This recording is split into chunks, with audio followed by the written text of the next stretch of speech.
Salut à toi, c'est Jenny, je te souhaite la bienvenue dans ce nouvel épisode. On va voir ensemble aujourd'hui 5 idées du dernier livre de John Maxwell, il s'appelle Leadershift, sous-titré les 11 changements ou transformations essentielles que chaque leader se doit d'embrasser.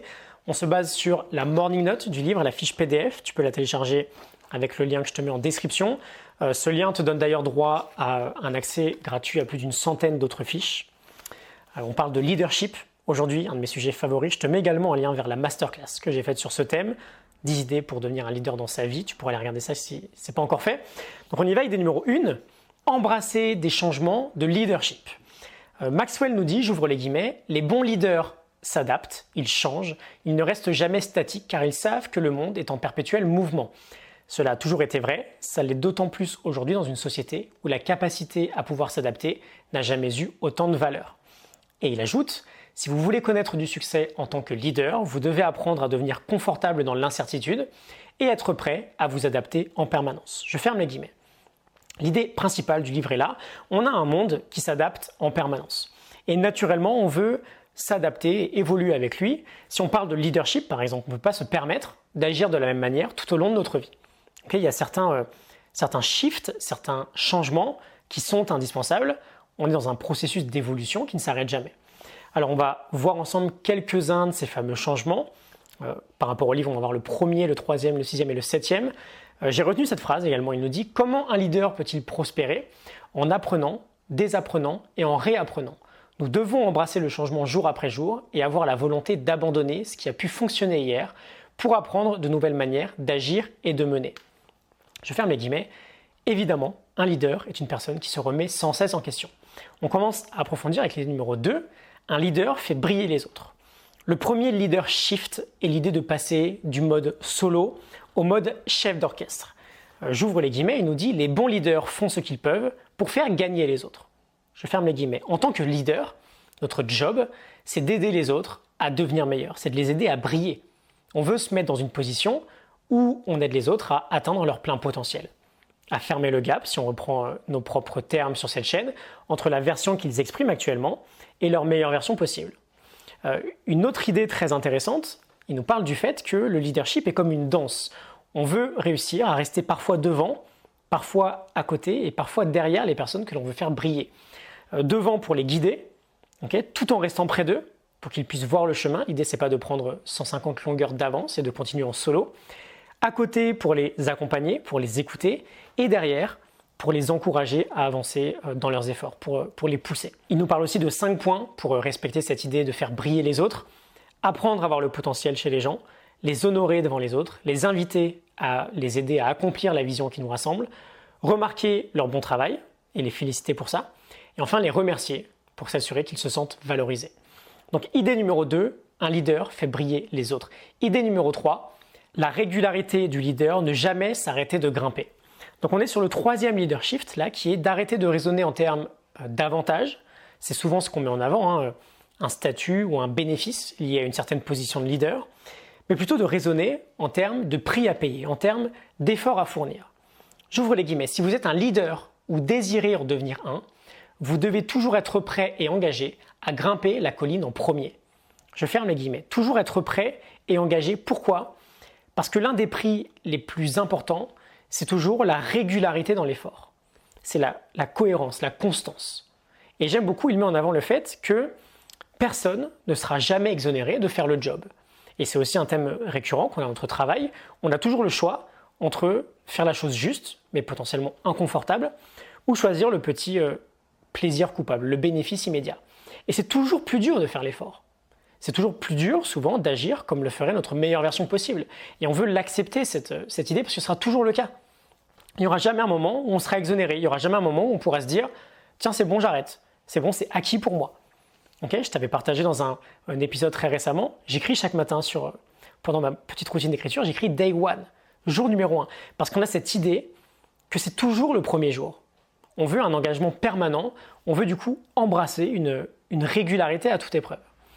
Il nous donne plusieurs raisons d'ailleurs. Quand on est régulier dans nos actions et dans notre comportement, qu'est-ce qui se passe ? On a 3 choses.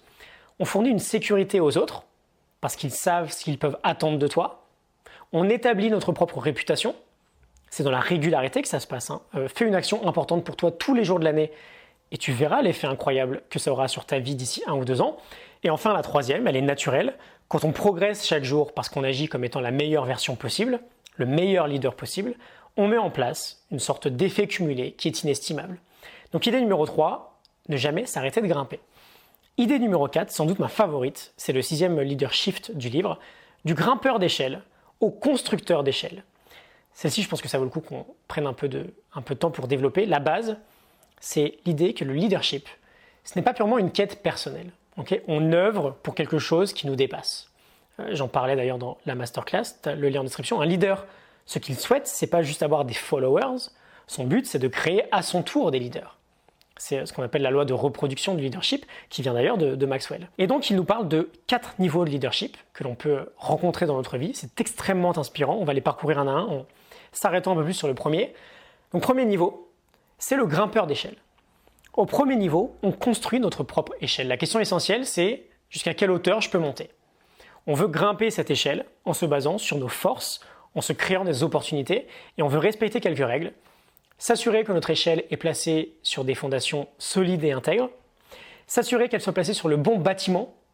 Comprends que tu suives un chemin qui est le tien et qui te ressemble, qui te donne du sens, pas le chemin d'un autre. S'assurer qu'on ne saute jamais un barreau, qu'on ne saute jamais une étape. Accepter de parfois descendre un peu, mais s'assurer que lorsqu'on remonte, on progresse. Et bien sûr, valoriser la personne qui tient notre propre échelle. Parce que quelqu'un tient notre propre échelle. Deuxième niveau, justement, on passe du grimpeur d'échelle au teneur d'échelle. La nouvelle question devient jusqu'à quelle hauteur les autres peuvent monter si je les aide. On est dans une étape où on sert les autres, où on est disponible pour les autres, où on les encourage à aller challenger leur propre potentiel. Troisième niveau, ensuite, on étend l'échelle. Jusqu'à quelle hauteur les autres peuvent monter avec beaucoup plus d'aide de notre part. On a la maturité et la spécialité nous permettant d'approfondir le partage de notre connaissance et de notre inspiration. Je trouve d'ailleurs ce troisième niveau particulièrement lié à la notion même de coaching. Et enfin, on a le quatrième niveau, qui est le constructeur d'échelle. Comment est-ce que je peux aider les autres à construire à leur tour leur propre échelle? Très inspirant, le niveau ultime que l'on peut connaître en tant que leader. On va passer à la dernière idée numéro 5, de la direction à la connexion.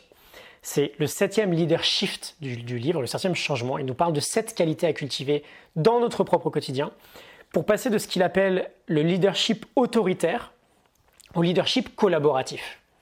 Et il nous dit, si vous voulez devenir le meilleur leader possible, vous devez apprendre à créer cette connexion avec les gens.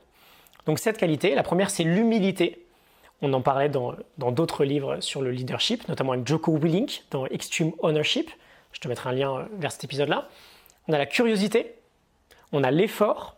Une petite citation d'ailleurs d'Oprah Winfrey, le plus grand secret dans la vie est qu'il n'y a pas de secret, quel que soit votre objectif. Vous pouvez y arriver si vous êtes prêt à travailler.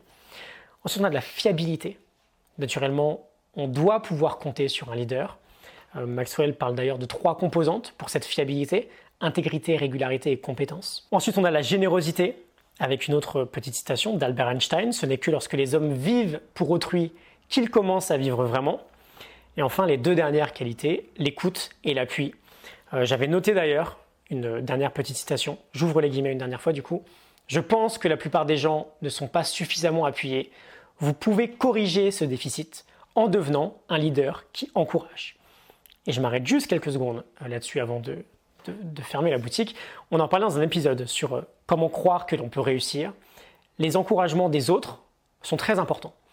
Et on veut être du coup naturellement une personne qui encourage. Quand quelqu'un a un projet ou une idée intéressante, on a presque une sorte de mauvais réflexe aujourd'hui de descendre l'idée ou de descendre le projet, de trouver des aspects négatifs, de trouver des contre-arguments à ce qu'il va nous dire. On veut être à l'inverse cette personne qui encourage.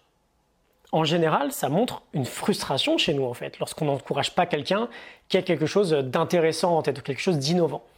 On va avoir conscience de tout ça. On veut encourager les autres parce qu'ils ont une idée très sympa. Donc 5 idées de l'excellent livre de John Maxwell, Leader Shift. Je te laisse là-dessus, j'espère que ça te parle, ça t'inspire. Tu as un lien pour télécharger la fiche PDF du livre, ainsi que toutes les autres. Tu peux également t'inscrire à mes mails privés, la formation continue quotidienne que j'envoie chaque matin à mes abonnés pour t'aider à fermer le gap entre ton toi actuel et ton meilleur toi possible, ce que tu es vraiment capable de faire. Je te retrouve très bientôt pour un nouvel épisode. Excellente journée à toi, à très vite. Salut.